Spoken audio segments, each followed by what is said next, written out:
Safina Arman selalu percaya bahwa pernikahannya dengan David Lancaster adalah sebuah kisah cinta yang sempurna. 5 tahun telah berlalu sejak mereka mengikat janji suci dan selama itu Safina hidup dalam kebahagiaan yang tampaknya tak tergoyahkan. David adalah pria tampan dengan pesona yang sulit ditolak. Sejak pertama kali mereka bertemu di sebuah gala amal 7 tahun lalu, Safina tahu bahwa ia telah jatuh cinta. Bukan hanya karena wajahnya yang tampan atau kekayaannya, tetapi karena caranya berbicara dan caranya membuatnya merasa istimewa. Mereka menikah dalam sebuah pernikahan megah di tepi pantai Amalfi, dikelilingi oleh keluarga dan sahabat dekat. Safina yang berasal dari keluarga terpandang tidak hanya menjadi istri bagi David, tetapi juga mitra bisnisnya.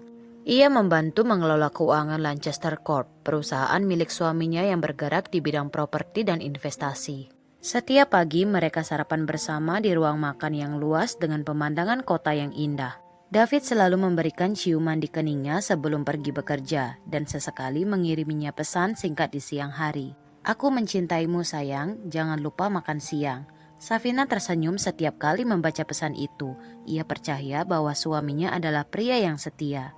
Malam-malam mereka dihabiskan dengan makan malam romantis, baik di restoran mewah maupun di rumah dengan masakan yang mereka buat bersama. David selalu memastikan Safina merasa dicintai dengan hadiah kecil atau sekedar pelukan hangat setelah hari yang melelahkan. Hidup mereka tampak sempurna, namun kebahagiaan itu mulai retak tanpa Safina sadari. Akhir-akhir ini David sering pulang larut malam. Ia mulai absen dari makan malam mereka dengan alasan pekerjaan. Saat Safina menanyakan hal itu, David hanya tersenyum dan berkata, "Lancaster Corp sedang dalam ekspansi besar. Aku harus memastikan semuanya berjalan lancar." Safina percaya, baginya David bukan hanya suami, tetapi juga pria yang bisa ia andalkan.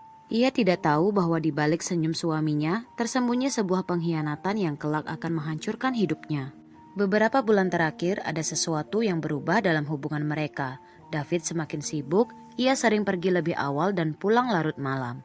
Jika dulu ia selalu meluangkan waktu untuk makan malam bersama Safina, sekarang kebiasaan itu mulai luntur. "Aku harus menghadiri rapat malam ini sayang, ada klien penting dari luar negeri yang ingin bertemu. Maaf aku terlalu lelah, kita bicara besok saja ya."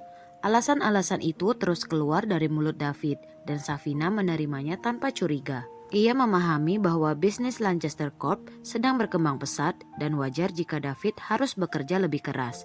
Namun ada hal-hal kecil yang mulai mengganggunya. David mulai lebih sering meninggalkan ponselnya dalam keadaan silent dan layar menghadap ke bawah. Ia juga semakin jarang membalas pesan Safina dengan cepat. Jika dulu Safina bisa dengan mudah menghubunginya, kini panggilannya sering tidak dijawab dengan alasan sedang rapat. Suatu malam, saat Safina sedang membereskan kamar mereka, ia menemukan sesuatu yang membuat hatinya bergetar. Lipstik berwarna merah tua menempel di kerah kemeja putih David. Safina tertegun. Ia mengenali setiap warna lipstik yang ia miliki dan ini bukan miliknya. Ia menatap kemeja itu lama, mencoba mencari penjelasan logis. Mungkin David tidak sengaja bersentuhan dengan seorang kolega wanita di kantor, mungkin hanya kecelakaan. Tapi hati kecilnya menolak percaya. Di malam yang sama, saat David pulang, Safina memberanikan diri untuk bertanya. "David, aku menemukan ini di kemejamu," katanya sambil menunjukkan noda lipstik itu. David menatapnya sekilas sebelum tersenyum santai. "Oh, itu mungkin dari rekan kerja di kantor, aku bahkan tidak menyadarinya." Safina ingin percaya, tapi tatapan David terlalu tenang, seolah ia sudah menyiapkan jawaban itu sebelumnya. Malam itu untuk pertama kalinya dalam 5 tahun pernikahan mereka, Safina tidur dengan perasaan tidak tenang. Ia tidak tahu bahwa kecurigaannya akan segera terbukti. Beberapa hari berlalu sejak Safina menemukan noda lipstik di kemeja David dan kecurigaannya semakin dalam. Ia mencoba meyakinkan dirinya bahwa semua itu hanyalah kebetulan, bahwa suaminya tidak mungkin mengkhianatinya. Namun insting seorang istri sulit dibohongi. David semakin sering pulang larut malam, bahkan beberapa kali tidak pulang dengan alasan lembur di kantor. Ia juga terlihat lebih rapi dan wangi setiap berangkat kerja, sesuatu yang tidak biasa karena David selalu lebih santai dalam berpakaian jika tidak ada pertemuan penting. Safina mulai merasa ada sesuatu yang disembunyikan David darinya. Hingga suatu malam, kebenaran itu akhirnya terungkap dengan cara yang paling menyakitkan. Malam itu Safina sedang membaca di ruang kerja ketika ponselnya bergetar. Sebuah pesan masuk dari nomor tak dikenal. "Aku pikir kau harus tahu bahwa suamimu tidak setia. Safina terdiam, jantungnya berdegup kencang. Dengan tangan gemetar, ia membalas pesan itu. Siapa ini? Beberapa detik kemudian sebuah gambar terkirim, sebuah foto yang menghancurkan dunianya. David duduk di sebuah restoran mewah, menggenggam tangan seorang wanita cantik berambut pirang. Wajah pria itu penuh kasih sayang, sama seperti saat ia dulu menatap Safina. Dan wanita itu, Safina mengenalnya, Samantha Vance, mantan kekasih David yang dulu ia pikir sudah menjadi masa lalu. Samantha tersenyum dalam foto itu, wajahnya penuh kemenangan. Safina merasa tubuhnya membeku, matanya menelusuri gambar itu berulang kali, berharap ada kesalahan. Tetapi tidak, itu jelas David dan itu jelas Samantha. Tangannya menggenggam erat ponsel dan dadanya terasa sesak. Tidak ingin langsung membuat kesimpulan, Safina menghubungi Evelyn, sahabatnya yang bekerja di dunia media dan memiliki banyak koneksi.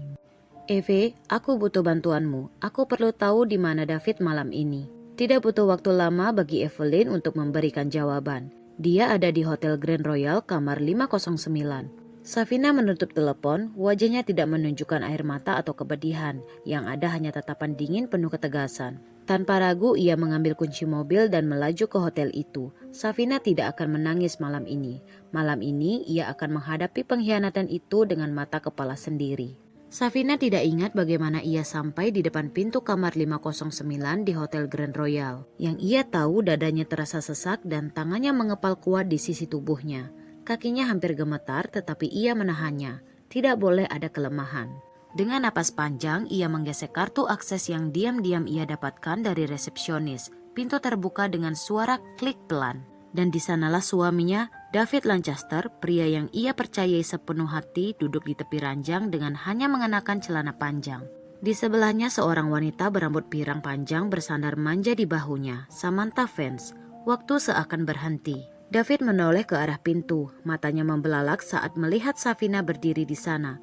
Safina, ini tidak seperti yang kau pikirkan, katanya tergesa-gesa berdiri dan mengambil kemejanya yang tergeletak di lantai. Di sisi lain, Samantha tidak tampak terkejut. Wanita itu justru tersenyum tipis, seolah sudah menunggu momen ini. Safina, aku tidak tahu kau akan datang. Harusnya kau mengetuk pintu dulu, sayang. Safina tidak menjawab, ia hanya menatap David, tatapan yang tidak lagi penuh cinta, tetapi dingin dan menusuk. Seharusnya aku tahu lebih cepat, kata Safina pelan, suaranya nyaris tanpa emosi. Semua lembur, semua rapat mendadak, semua alasan yang kau berikan, itu semua omong kosong bukan? David meraih tangannya, tapi Safina mundur selangkah. Aku bisa jelaskan sayang, ini hanya kesalahpahaman. Kesalahpahaman? Safina tertawa pelan, tetapi tawanya terdengar pahit. Matanya menatap langsung ke arah Samantha yang masih duduk santai di ranjang. Jelaskan padaku David, apa kau hanya tersesat dan secara ajaib berakhir di ranjang dengan mantanmu? David terdiam. Samantha akhirnya berdiri, melangkah mendekat dengan tatapan penuh kemenangan. Kau terlalu baik Safina, aku selalu tahu David tidak akan bertahan lama dengan wanita sepertimu. Wanita sepertiku? Safina mencengkram tangannya lebih erat, menahan keinginan untuk menampar wajah angkuh itu. Ia bisa saja melempar kata-kata kasar, berteriak atau menangis di tempat, tetapi tidak. Sebaliknya, ia hanya menatap David satu kali lagi, lalu berkata dengan suara yang nyaris berbisik, namun tajam bagai pisau, "Kau sudah mati bagiku." Lalu tanpa menoleh lagi, Safina berbalik dan melangkah pergi. Malam ini ia bukan lagi istri yang terluka. Malam ini ia adalah wanita yang akan membalas dendam. Safina tidak pulang ke rumah malam itu. Ia mengendarai mobilnya tanpa arah, membiarkan angin malam menerpa wajahnya. Namun pikirannya terus dipenuhi dengan satu hal, pengkhianatan David dan Samantha. Rasa sakit itu nyata, membakar setiap inci tubuhnya. Tetapi di balik sakitnya, ada sesuatu lain yang mulai tumbuh di dalam dirinya. Amarah dan kebencian, dan yang paling penting keinginan untuk menghancurkan mereka berdua. Ia tidak akan menangis dan meratap seperti wanita lemah. Tidak, David dan Samantha telah membuat kesalahan besar. Mereka mengira Safina hanyalah istri bodoh yang akan menerima penghinaan ini begitu saja. Mereka akan menyesal. Keesokan harinya, Safina bangun di apartemen penthouse pribadinya. Sebuah properti yang ia beli diam-diam dengan uang hasil investasinya sendiri. Ia menatap dirinya di cermin. Mata coklatnya yang biasanya bersinar, kini terlihat dingin. Tidak ada lagi Safina yang lemah dan naif.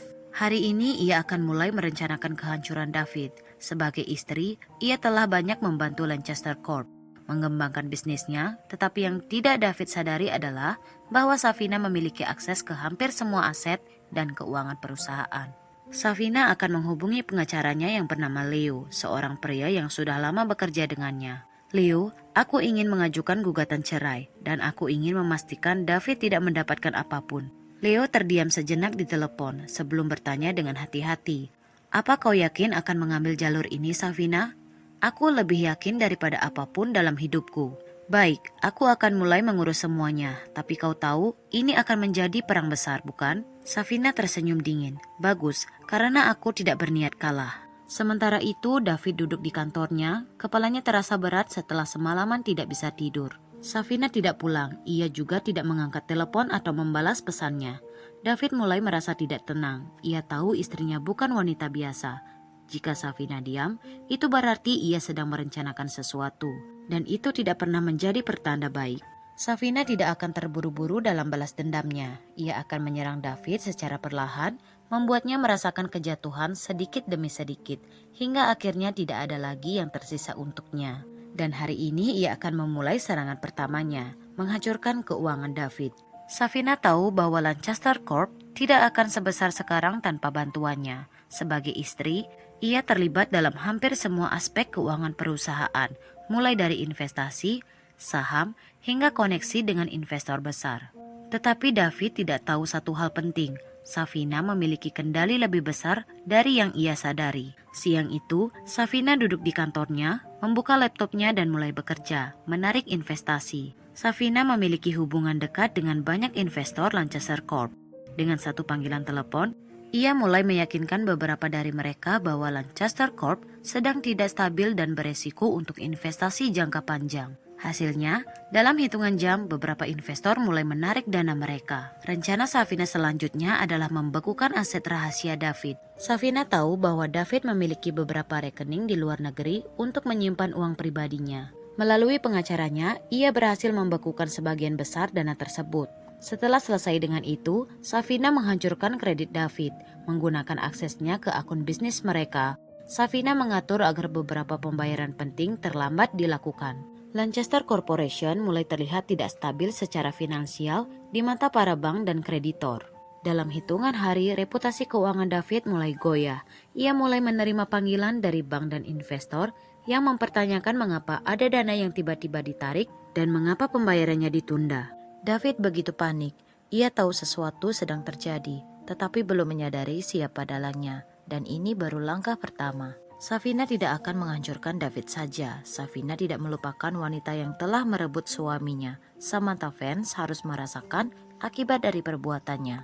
Ia menghubungi Evelyn, sahabatnya yang memiliki banyak koneksi di media. Evie, aku ingin kau mencari semua hal buruk tentang Samantha, skandal, masalah keuangan, apapun yang bisa menghancurkan reputasinya. Evelyn tertawa kecil di telepon. Kau tahu aku suka pekerjaan seperti ini. Beri aku beberapa jam. Dan benar saja, beberapa jam kemudian, Evelyn mengirimkan sebuah laporan yang sangat menarik. Samantha terlibat dalam skandal manipulasi saham di salah satu perusahaan tempatnya bekerja dulu. Ia memiliki hutang besar akibat gaya hidup mewahnya dan sering menggunakan pria kaya untuk menopangnya. Ia pernah tertangkap basah berselingkuh dengan pria yang sudah menikah sebelum ini. Safina tersenyum puas. Ia segera menghubungi beberapa media keuangan dan bisnis, mengirimkan laporan itu secara anonim. Keesokan harinya, berita itu meledak. Samantha Vance terlibat skandal finansial. Apakah karirnya dalam bahaya? Mantan model Samantha Vance terjerat hutang mewah. Benarkah ia menargetkan pria kaya? Hanya dalam semalam reputasi Samantha hancur. Ia menerima ratusan panggilan dari perusahaan tempatnya bekerja, mempertanyakan kredibilitasnya. Klien mulai menjauh, nama baiknya di dunia bisnis rusak. Samantha yang biasanya selalu anggun, kini marah dan panik.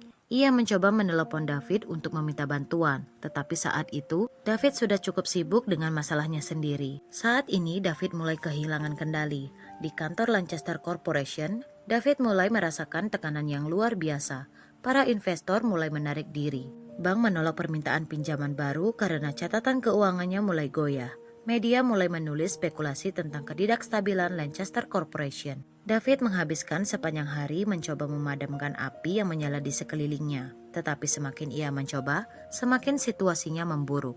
Ia mulai curiga, seseorang pasti berada di balik semua ini. Tetapi siapa? Saat ini masih mencoba mencari tahu, teleponnya berdering. Panggilan dari pengacaranya. David, kita ada masalah besar. Safina baru saja mengajukan gugatan cerai dan dia menuntut setengah dari asetmu. David membeku. Saat itu juga ia sadar semua ini bukan kebetulan. Safina lah yang ada di balik kehancurannya. Perang baru saja dimulai. David Lancaster selalu dikenal sebagai pebisnis sukses dengan citra sempurna di media. Tetapi Safina tahu di balik layar, David bukan pria sebersih yang dikira orang-orang. Ia memiliki banyak rahasia bisnis yang tidak boleh terbongkar dan Safina berniat membongkar semuanya. Selama bertahun-tahun, David melakukan beberapa pelanggaran dalam bisnisnya, manipulasi laporan keuangan untuk menaikkan nilai saham, menggunakan dana perusahaan untuk keperluan pribadi, dan menekan vendor kecil dengan kontrak tidak adil. Safina memiliki bukti atas semua ini. Dengan bantuan pengacaranya, ia menyusun laporan rahasia, mengirimkannya ke otoritas keuangan serta media bisnis. Hasilnya, Lancaster Corporation menjadi sorotan investigasi besar. Kantor berita mulai memberitakan kemungkinan korupsi di dalam perusahaan. Saham mulai jatuh drastis, para direktur mulai panik. David yang biasanya begitu percaya diri, kini mulai kehilangan kendali. Siapa yang melakukan ini? Teriaknya di kantor, membanting dokumen di meja. Tapi jawaban itu datang lebih cepat dari yang ia harapkan. Serangan kedua yang ia dapatkan adalah serangan media, David Lancaster dan perselingkuhannya. Sementara skandal bisnisnya meledak, Safina juga memastikan skandal pribadinya tersebar luas. Foto David dan Samantha di hotel bocor ke media. Pesan-pesan romantis David kepada Samantha tersebar. Bukti bahwa David menggunakan dana perusahaan untuk memberi hadiah mewah kepada selingkuhannya dipublikasikan. Hanya dalam 1 hari, nama David hancur total. Investor yang tersisa mundur, sponsor membatalkan kerjasama, dan direktur mulai meragukan kepemimpinannya. Bahkan publik mulai mengolok-oloknya sebagai pria bodoh yang menghancurkan segalanya demi seorang wanita. Di sisi lain, Samantha ikut terkena dampak. Reputasinya yang sudah rusak semakin jatuh. Banyak orang mulai melihatnya sebagai wanita simpanan murahan yang hanya mengejar harta pria kaya. Para klien yang tersisa mundur, beberapa kontraknya dibatalkan, karirnya hancur di depan matanya. Di tengah kehancurannya, David menerima dokumen perceraian resmi dari Safina. Bukan hanya gugatan biasa, Safina menuntut setengah dari asetnya, termasuk properti, saham, dan tabungan pribadi. Tetapi yang paling parah adalah, Safina meminta pengadilan untuk menyelidiki semua aset David, yang berarti setiap pelanggaran keuangan David akan terungkap lebih dalam. David tidak bisa menerima ini. Ia mencoba menghubungi Safina. Safina, kita bisa bicara baik-baik. Kau tidak harus melakukan ini. Namun Safina hanya menjawab dengan suara dingin. Kau sudah memilih untuk mengkhianatiku, David. Sekarang aku memilih untuk menghancurkanmu. Dan ia menutup telepon. David kini kehilangan segalanya. Bisnis, reputasi, dan bahkan hartanya. Samantha yang awalnya mendukungnya mulai menjauh. Ia tidak mau terjebak dalam kehancuran total. Tetapi Safina belum selesai. David dan Samantha harus jatuh lebih dalam dari yang pernah mereka bayangkan. David duduk di kursi kantornya, kedua tangannya mencengkeram rambutnya dengan frustasi. Ia baru saja menyelesaikan panggilan dengan pengacaranya dan berita yang ia terima semakin buruk. Lancaster Corporation kini berada di ambang kehancuran. Saham terus anjlok setelah skandal manipulasi keuangan tersebar luas. Investor yang tersisa menarik diri. Pihak berwenang mulai menyelidiki laporan keuangan perusahaan. Dan yang paling buruk, Safina adalah dalang di balik semua ini. David tidak pernah berpikir bahwa istrinya yang lembut dan penyayang mampu menghancurkannya seperti ini. Pagi itu David mengadakan rapat darurat dengan para direksi. Ia mencoba meyakinkan mereka bahwa semuanya masih bisa dikendalikan. Kita bisa mengatasi ini. Aku akan berbicara dengan para investor dan menjelaskan semuanya, katanya dengan nada penuh kepanikan. Namun para direksi saling bertukar pandang dengan ekspresi kecewa. Akhirnya salah satu dari mereka, Charles, direktur keuangan perusahaan, angkat bicara. David, ini sudah berakhir. Kita kehilangan terlalu banyak kepercayaan. Otoritas keuangan sedang menyelidiki kita. Jika mereka menemukan bukti kejahatan finansial, kita akan kehilangan segalanya. David mulai berkeringat. Aku bisa mengatasinya. Aku butuh lebih banyak waktu. Namun, direktur lain menyela. Itulah masalahnya, David. Kita sudah tidak punya waktu lagi. Dalam hitungan menit, para direksi mengajukan mosi tidak percaya terhadap kepemimpinan David. Dengan suara bulat, mereka memutuskan untuk mengeluarkan David dari jabatannya sebagai CEO. David tidak bisa berkata apa-apa. Lancaster Corporation, perusahaan yang telah ia bangun selama bertahun-tahun, telah dirampas darinya, dan ia tahu persis siapa yang berada di balik semua ini. Ia adalah Safina. David kini bukan hanya kehilangan perusahaan, ia kehilangan seluruh sumber penghasilannya. Rekening banknya yang tersisa dibekukan oleh pengadilan karena gugatan perceraian Safina. Rumah utama mereka disita karena Safina meminta hak kepemilikan penuh dalam perceraian. Semua properti mewahnya dijual untuk membayar hutang perusahaan. David kini tidak punya apa-apa. Samantha awalnya berjanji akan tetap bersama David, tetapi setelah melihat David kehilangan segalanya, ia mulai berpikir ulang. Ia tidak mau hidup dalam kesulitan. Ia tidak mau bertahan dengan pria yang tidak lagi memiliki kekuasaan atau uang. Dan saat David benar-benar jatuh miskin, Samantha membuat keputusan akhirnya. Suatu malam, saat David kembali ke apartemen kecil yang kini ia tempati, ia menemukan bahwa Samantha telah pergi. Yang tersisa hanyalah secarik catatan di meja. "Maaf David, aku tidak bisa hidup seperti ini. Aku butuh lebih dari yang bisa kau berikan. Semoga beruntung." David meremas kertas itu dengan tangan bergetar. Wanita yang telah menghancurkan pernikahannya kini juga meninggalkannya. Ia benar-benar sendirian. David Lancaster yang dulu kaya, sukses dan dihormati, kini tidak lebih dari pria miskin yang terbuang. Safina kini berdiri di puncak kemenangannya. Namun ini belum selesai. David dan Samantha belum merasakan penderitaan yang sesungguhnya. Safina masih punya satu langkah terakhir untuk memastikan mereka tidak pernah bangkit lagi. David Lancaster yang dulu begitu berkuasa, kini hanya bayangan dari dirinya yang dulu. Ia kehilangan perusahaannya, kehilangan uangnya, dan kehilangan rumahnya. Tidak hanya itu saja, yang paling menyakitkan adalah Safina yang dulu begitu mencintainya, kini menjadi orang yang menghancurkannya. Tetapi kejatuhan David belum selesai. Dulu David adalah pria yang disegani di dunia bisnis. Setiap kali ia masuk ke dalam ruangan, semua orang menghormatinya. Tapi kini, ia tidak lebih dari bahan olok-olokan. Media menyebutnya CEO paling bodoh tahun ini karena menghancurkan segalanya demi seorang wanita simpanan. Setiap kali ia berjalan di jalan, ada saja orang yang mengenalinya dan berbisik-bisik. Bahkan beberapa orang menertawakannya terang-terangan. Itu dia, pria yang menghancurkan hidupnya sendiri demi wanita matre.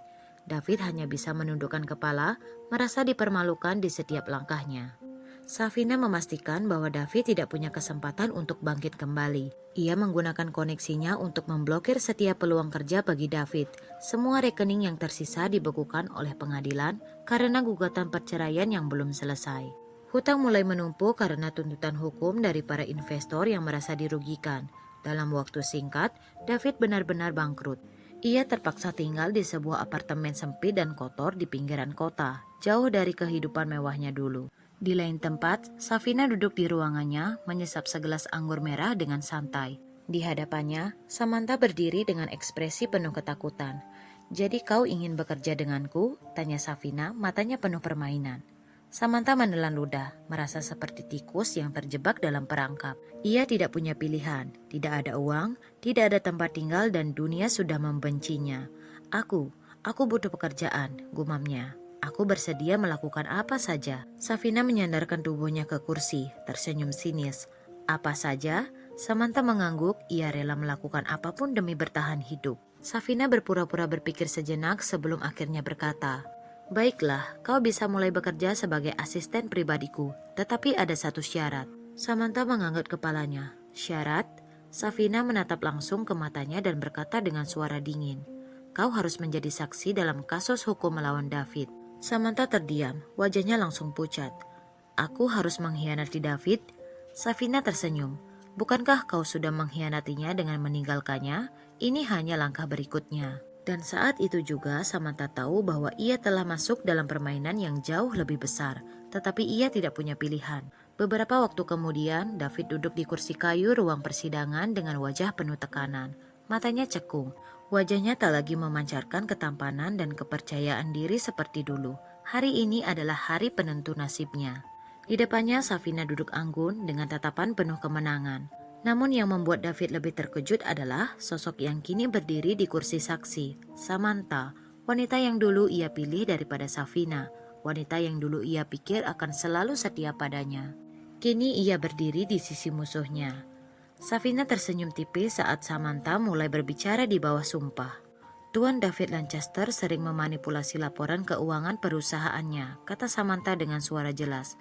Aku pernah melihatnya secara langsung. Ia menyuruh akuntannya menutupi dana yang dialihkan ke rekening pribadinya.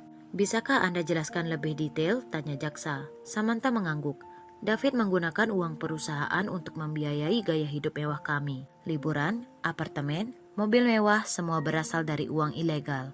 Ruangan penuh bisikan. David mengepalkan tangannya. Kau pembohong, teriak David marah. Aku tidak pernah memberimu uang dari dana perusahaan. Jaksa hanya tersenyum tipis. Benarkah Tuan Lancaster? Kalau begitu, bisakah Anda menjelaskan laporan transaksi ini? Sebuah dokumen ditampilkan di layar besar. Bukti transaksi pengalihan dana dari Lancaster Corporation ke rekening David lalu ke rekening Samantha. David hanya bisa terdiam. Safina menatapnya dengan penuh kepuasan. Ia sudah merencanakan ini sejak awal. Setelah berjam-jam sidang, akhirnya hakim mengetukkan palunya. Setelah menimbang semua bukti, pengadilan memutuskan bahwa David Lancaster bersalah atas penyalahgunaan dana perusahaan, pemalsuan laporan keuangan, dan penggelapan pajak. David menelan ludah, tubuhnya terasa lemas. Terdakwa dijatuhi hukuman penjara 4 tahun serta denda sebesar $5 juta untuk mengganti kerugian investor. 4 tahun, David tidak percaya. Ia kehilangan segalanya, harta, kebebasan, dan harga diri. Yang paling menyakitkan, Safina tidak menunjukkan sedikit pun simpati. Setelah sidang berakhir, Samantha berusaha mendekati Safina. Aku sudah melakukan yang kau minta, katanya dengan senyum memohon. Kau akan membantuku kan? Safina menatapnya dengan tatapan tajam.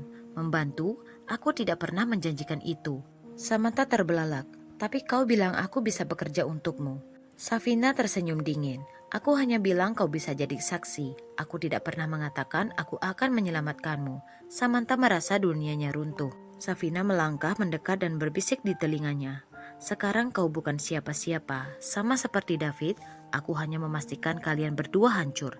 Dan dengan itu, Safina pergi, meninggalkan Samantha yang terjatuh lemas di lantai. Safina telah menyelesaikan bagian terpenting dari balas dendamnya.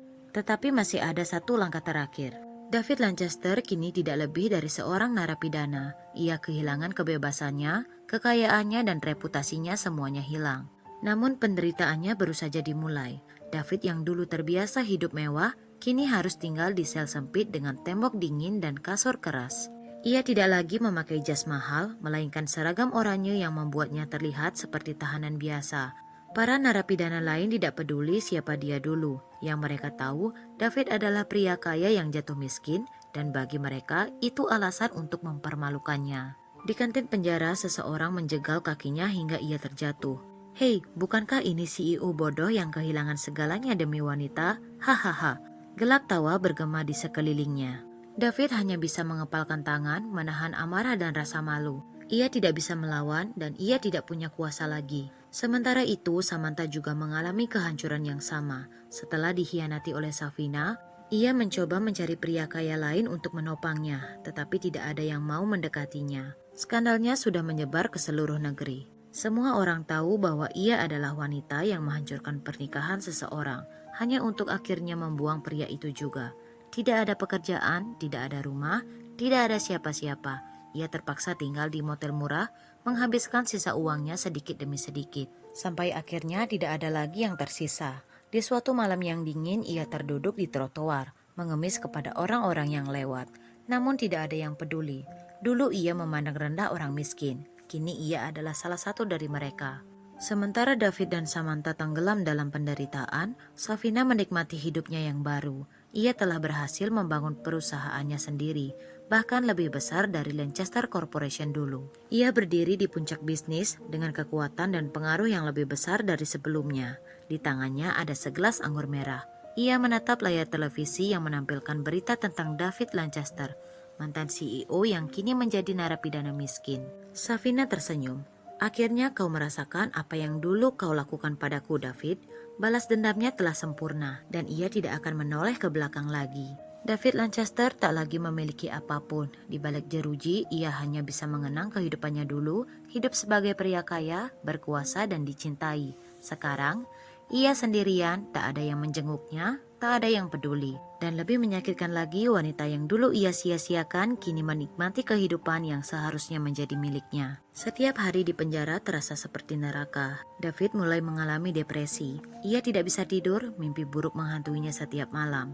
Dalam tidurnya ia melihat Safina tertawa di atas panggung, menerima penghargaan sebagai pengusaha tersukses tahun ini. Sementara dirinya hanya bisa menyaksikan dari layar televisi kecil di penjara. Seharusnya itu aku, bisiknya dalam kegelapan. Tetapi tidak, Safina telah menghancurkannya sejauh ini. Ia tahu bahwa ia tidak akan pernah bisa kembali. Di sudut kota yang gelap, Samantha berkeliaran seperti gelandangan. Rambutnya kusut, wajahnya kotor, dan pakaiannya compang-camping. Tidak ada yang mengenali wanita yang dulu selalu berpakaian mahal dan dikelilingi barang mewah. Ia mencoba mencari pekerjaan, tetapi tak ada satupun tempat yang mau menerimanya. Nama Samantha telah menjadi aib di dunia bisnis. Setiap kali ia mencoba melamar, ia selalu mendapatkan jawaban yang sama. Kami tidak menerima pelakor di perusahaan kami. Tak ada tempat untuknya, tak ada masa depan, dan pada akhirnya ia hanya bisa menghitung hari sampai tubuhnya menyerah. Sementara itu, Safina semakin bersinar. Setelah Lancaster Corporation runtuh, ia berhasil mengambil alih aset-aset terbaiknya dan mengubahnya menjadi kerajaan bisnisnya sendiri. Dalam waktu singkat, ia menjadi salah satu wanita paling berpengaruh di dunia bisnis. Di sebuah acara gala yang dihadiri para miliarder, seorang investor bertanya padanya, "Apa rahasia kesuksesan Anda, Nona Safina?" Safina hanya tersenyum. "Jangan pernah membiarkan seseorang menginjak-injakmu tanpa membalasnya 2 kali lipat." Ia mengangkat gelasnya. Ia adalah kemenangan yang sempurna dan ia tidak akan pernah menoleh ke belakang lagi. Beberapa waktu telah berlalu. Di dalam selnya, David mulai kehilangan akal sehatnya. Selama bertahun-tahun di penjara, tidak ada yang datang menjenguknya. Tidak ada harapan, tak ada jalan keluar. Bahkan setelah ia menyelesaikan hukumannya, dunia tidak lagi menerimanya. Ia mencoba mencari pekerjaan, tetapi tak ada satupun perusahaan yang mau menerima seorang mantan CEO gagal yang korupsi. Ia bahkan mencoba menghubungi beberapa teman lamanya, tetapi semuanya telah meninggalkannya. David tidak lagi berarti apapun, dan akhirnya ia menyerah. Ia menjadi seorang pria tua yang hidup dalam bayang-bayang kehancurannya sendiri, tanpa siapa-siapa dan tanpa apa-apa.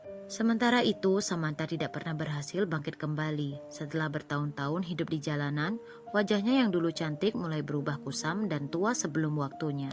Di suatu malam yang dingin, ia terjatuh di trotoar. Tak ada yang menolongnya, tak ada yang peduli. Dan di sanalah hidupnya berakhir tanpa seorang pun yang mengenangnya. Sementara itu, Safina hidup dalam kejayaan yang luar biasa. Ia menjadi salah satu wanita terkaya dan paling berpengaruh di dunia bisnis. Setiap kali ia melangkah ke dalam ruangan, semua orang berdiri untuk menghormatinya. Tak ada lagi yang berani meremehkannya, tak ada lagi yang bisa menyakitinya. Ia telah membuktikan bahwa dirinya lebih kuat dari siapapun yang pernah mengkhianatinya. Di sebuah acara bisnis kelas dunia, seorang wartawan bertanya, "Nona Safina, bagaimana perasaan Anda sekarang setelah semua yang terjadi?" Safina tersenyum tipis, mengangkat gelas sampanyenya. "Aku hanya ingin berterima kasih kepada seseorang." "Siapa itu?" Safina menatap kamera dengan tatapan tajam. "David Lancaster. Tanpa pengkhianatannya, aku tidak akan pernah menjadi sehebat ini." Ia lalu berjalan pergi meninggalkan ruangan dengan penuh wibawa. Ini adalah akhir dari perjalanannya sebagai wanita yang disakiti dan awal dari kehidupannya sebagai wanita yang tak terkalahkan. Terima kasih telah mendengarkan cerita dari Kartika Story. Jangan lupa klik tombol like dan subscribe agar kalian tidak ketinggalan video terbaru dari kami. Sampai jumpa.